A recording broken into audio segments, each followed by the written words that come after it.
How close are we to an actual second American Civil War? Baby time warps and spooky ghosts today on Dead Rabbit Radio.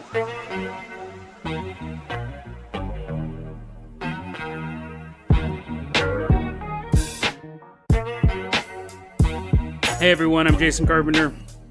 Thanks for tuning in to Dead Rabbit Radio.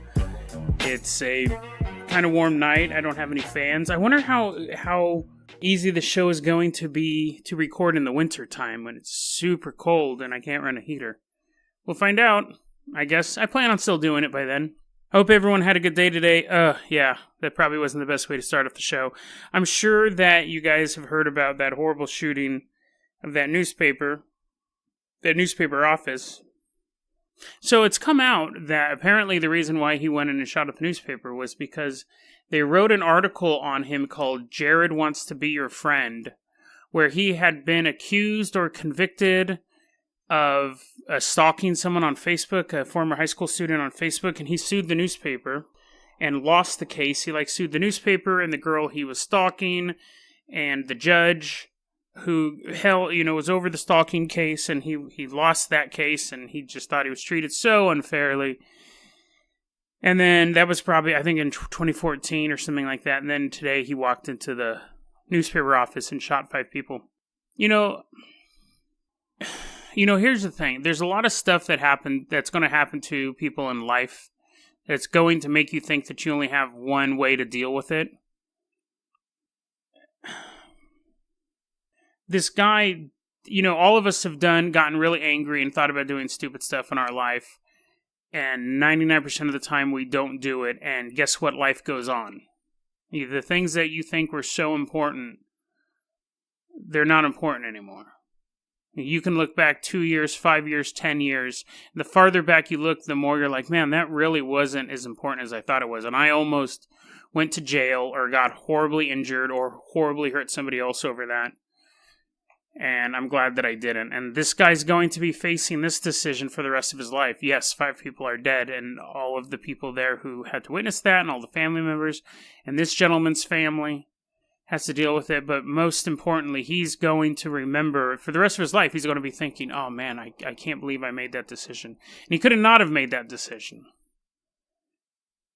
And all we can do ourselves is to not make those decisions. Whenever we get that angry, whenever we let that pressure build in us, we have to find another way to release it. You have to find another way to release it. Otherwise, you will regret it, and other people will regret it. And I've had some rough stuff happen to me in my life, and there's been some rough circumstances that I've gotten into the middle of, and you just have to step back. There are decisions that I made that had I made the opposite decision, I wouldn't be here. And that's a fact that I'm aware of every day. So, I don't know. It's unfortunately too late for this guy, and it's too late for his victims, but it's not too late for other people. And if you feel like you need help, never hesitate to reach out to people around you or to professional organizations. If you're ever having feelings like this, take care of that. Okay, so we're starting off a little dour, but I felt like we had to get that out. Now let's go ahead and get the show going on a better note. So, I've talked a lot about Venus, and I talked about how I would tell people that Venus I thought had a jungle on it, and because that's what I had read in a book, and no one ever corrected me.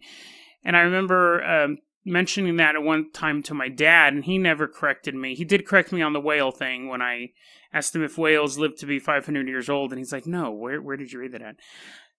And I was thinking about it today, too. I'm starting to think my parents, as much as they love me, they may have thought I was mentally retarded. And I don't mean that as an insult, because the reason why I say that is because if your son comes up to you and said, and he's, 13, 14 years old and tells you that there's a jungle on Venus and you don't correct them, the reason why you don't correct them is because you kind of feel bad for him, because that's probably the most, you kind of are like, man, oh, little Jason, hopefully society will take care of you. I remember this the other day when I was probably older than that. I think I might have been 15. I told my mom, I said, I can prove evolution is not real. I have proof that evolution is not real. And my mom's like, okay. And I said, if we evolved randomly from monkeys, why do clothes fit us? My mom didn't respond to that. She didn't tell me, she didn't say, well, we made clothes to fit us. We didn't find clothes in the wilderness. They don't grow on trees. We have bodies and we put clothes on them. That's why clothes. But she didn't say anything of that. She didn't say anything like that at all. And I never really thought, it was a couple days later when I was like, oh, wait a second, we invented clothes. So clothes don't prove that evolution doesn't exist. But I wonder what my mom was thinking when I said that. Was my mom thinking, yep, my husband's right. He might actually be mentally retarded. I remember my husband telling me that Jason thought dinosaurs lived on Venus, and now Jason has just come up to me and told me if evolution was true, why do clothes fit us? Oh, I hope society can take care of young Jason. I understand parents only want the best for their children, but at a certain point, it's like, Jason, that's the most ridiculous thing one human being has ever said to another human being. But no one ever called me out on it, and the end result is I end up having a podcast 30 years later where I talk about other nonsense stuff. And one of those nonsense things we're going to talk about is one of my favorite subjects, warps of all kinds. I like time warps and dimensional warps and holes to other universes, black holes, white holes. I think white holes are fascinating, actually. But we have a new one. Now, when I said baby time warps in the beginning, I thought, you know what, people are probably going to think I'm talking about a time warp that affects babies, and while that would be awesome, while that would be, actually a womb, I guess, is kind of a baby time warp, because it, like, baby comes out of it, like, it starts off with, like, nothing. Anyways, so, let's get back on topic. So, there is apparently a new time warp, i.e. a baby time warp, near Las Vegas. Now, of course, the first headline of this, I love journalists. My degree's in journalism. I love it. And one of the things I love two things about journalism. One is I love the research. I love reading very well-researched stuff, and we're going to go over that later. But I also love opening lines of articles, which is a lost art, because now with a lot of clickbaity stuff, they just kind of get you there. It's all about the headline, the clickbaity headline. When you see articles that have good opening lines, that's usually a sign of like a quote-unquote classically trained journalist, rather than being like, yep, I watched The Last Jedi for 5 times last week, and I'll tell you. No, you want to give them like a little hook. Here's the hook for this article. I'll put the link in. Okay, so this is about a time warp in Vegas. Apparently what happens in Vegas may not actually stay in Vegas. I like that. A little smarmy, a little factual. So anyways, this paranormal researcher, which seems like an oxymoron sometimes, named Joshua Warren, claims he's the first person to ever discover a time warp, which I will disagree with. I'm sure many people have discovered time warps before. They've just fallen into them. But anyways, he said that apparently he has this device called a differential time rate meter, also known as a DT meter, which I'm sure he just made up, and it's some sort of like pocket radio. But he was able to record a measurement showing time had been slowing down for 20 microseconds, something that laws of physics prove should not occur. So in this warp area, time is slowed down for 20 microseconds. Now, there's a couple theories. One is that he's making it up. 2, his equipment is faulty. 3, he doesn't know how to work his equipment. 4, the equipment is made up. Or 5, there actually is a time warp there.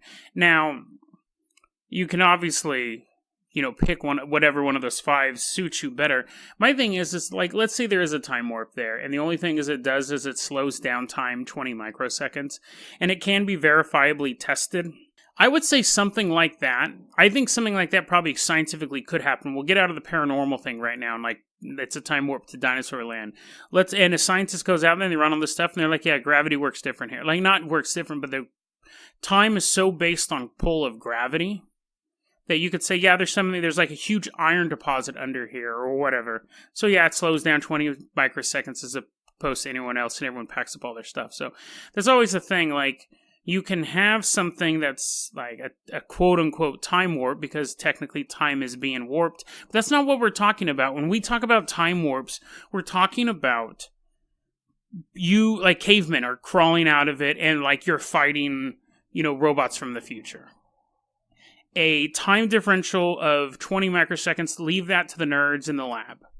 I want a warp that I, like, fall through, and then I'm, like, showing knights of the round table how to make gunpowder, which technically I don't know how to make gunpowder either. But the point being is that that's a time warp. A UFO is not a little light in the sky that does zigzags and then disappears. A UFO is an alien dropship. Is like an actual, like, shuttlecraft with engines coming down and aliens disembarking and being like, we will cure your cancer if you give us people, or that's, when people talk about aliens, that's what we mean. You can point up in the sky, like if I go out with you into the woods, which I do not recommend going into the woods with me, but if we go out into the woods and you're like, hey, there's UFOs here, and you point up in the sky and I see little orange and blue lights like doing zigzags and flying around and disappearing, I'm going to be like, oh, okay, like maybe that is UFOs, I don't care, but even if that is UFOs, that's totally lame. That is the lamest UFO. And they're like, no, it's like intelligence from another planet, and if you came all the way from Alpha Centauri and all you can do is fly around in our sky doing zigzags, you're lame. It's totally lame. I want to see, like, hovercraft coming so close over the forest line, like squirrels are getting blown out of trees and stuff. I want to see, like, aliens disembarking in battle armor, or you can be the peaceful, stupid nerd aliens too, with your glasses and your lab coats and, like, wanting to make peace. Fine, whatever. But I would prefer, like, the aliens that were wrestling. What actually bugs me the most is environmental aliens. I always hear stories about aliens and they'll abduct people and they'll be like, we have abducted you because your planet is in environmental danger. Only if you change your ways will you... That's so stupid. I would be so pissed if I got abducted by an alien and they lectured me on environmental concerns. I'd be like, probe me, please. That would be so annoying.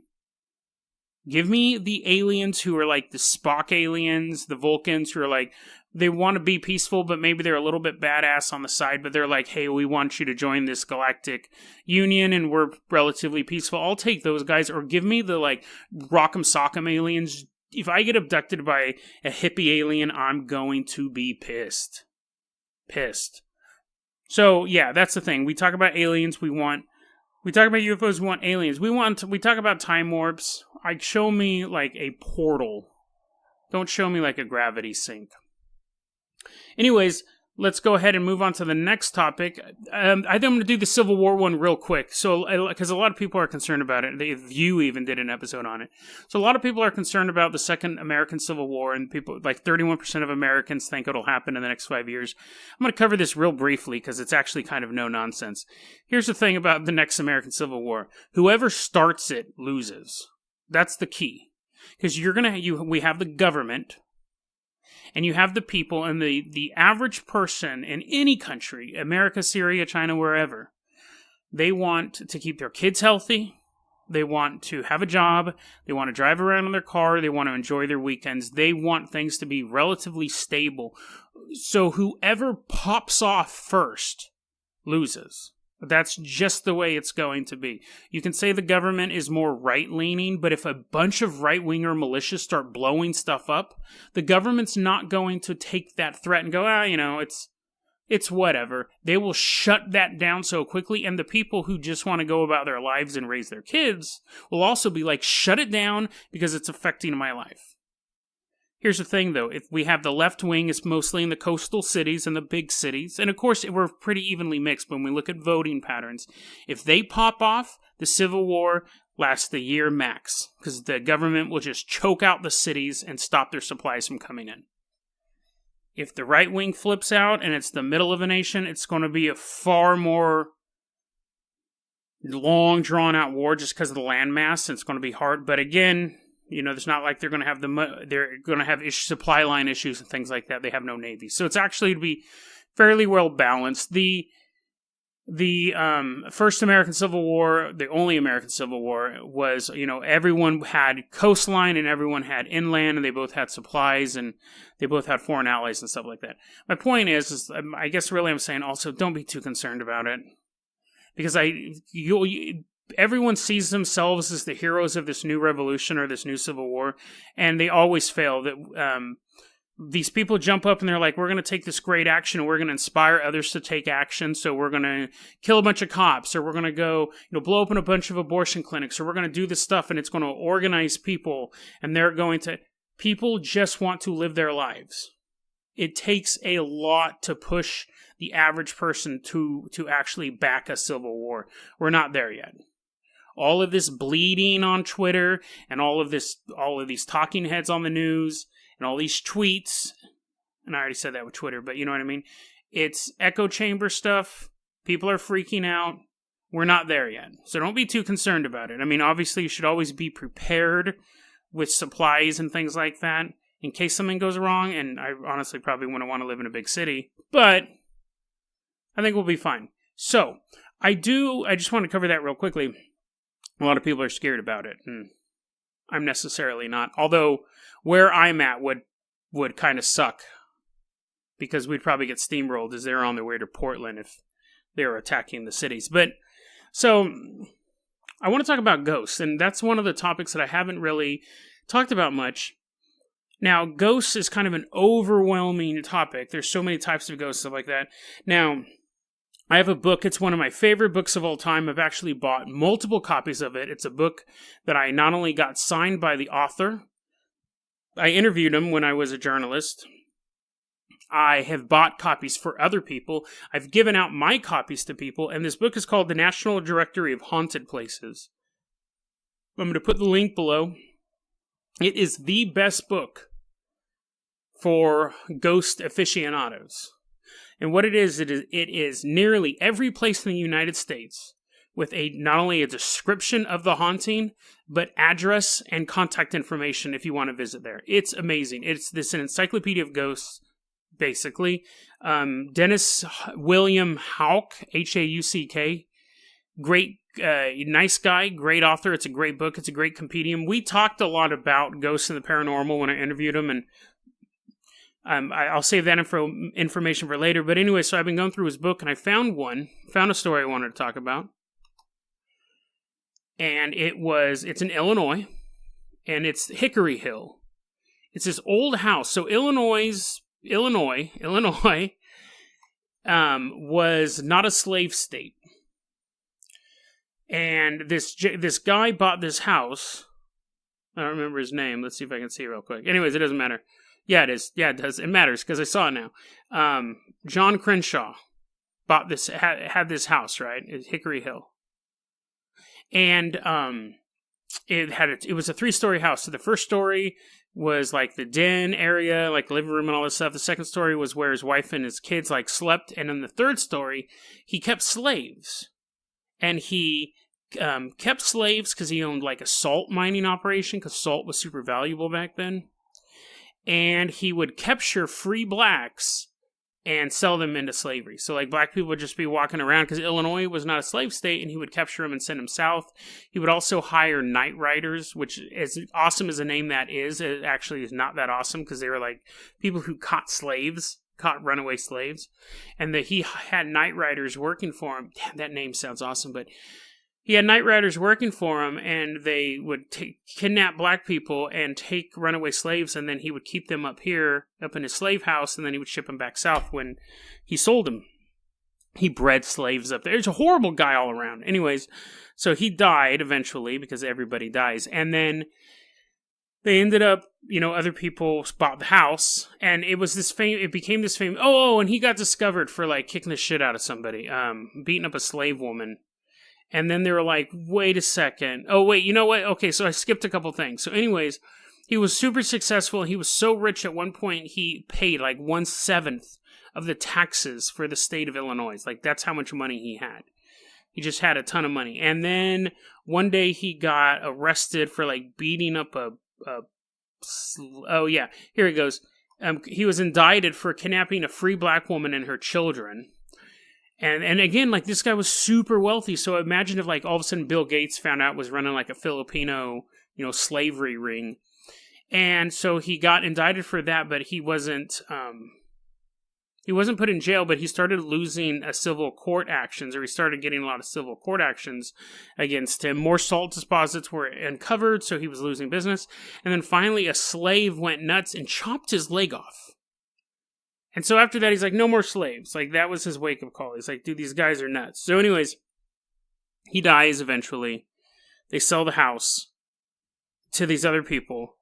And the attic is, like, super haunted by all the ghost slaves are like, oh, and they're, like, singing old slave songs, like hymns and stuff like that.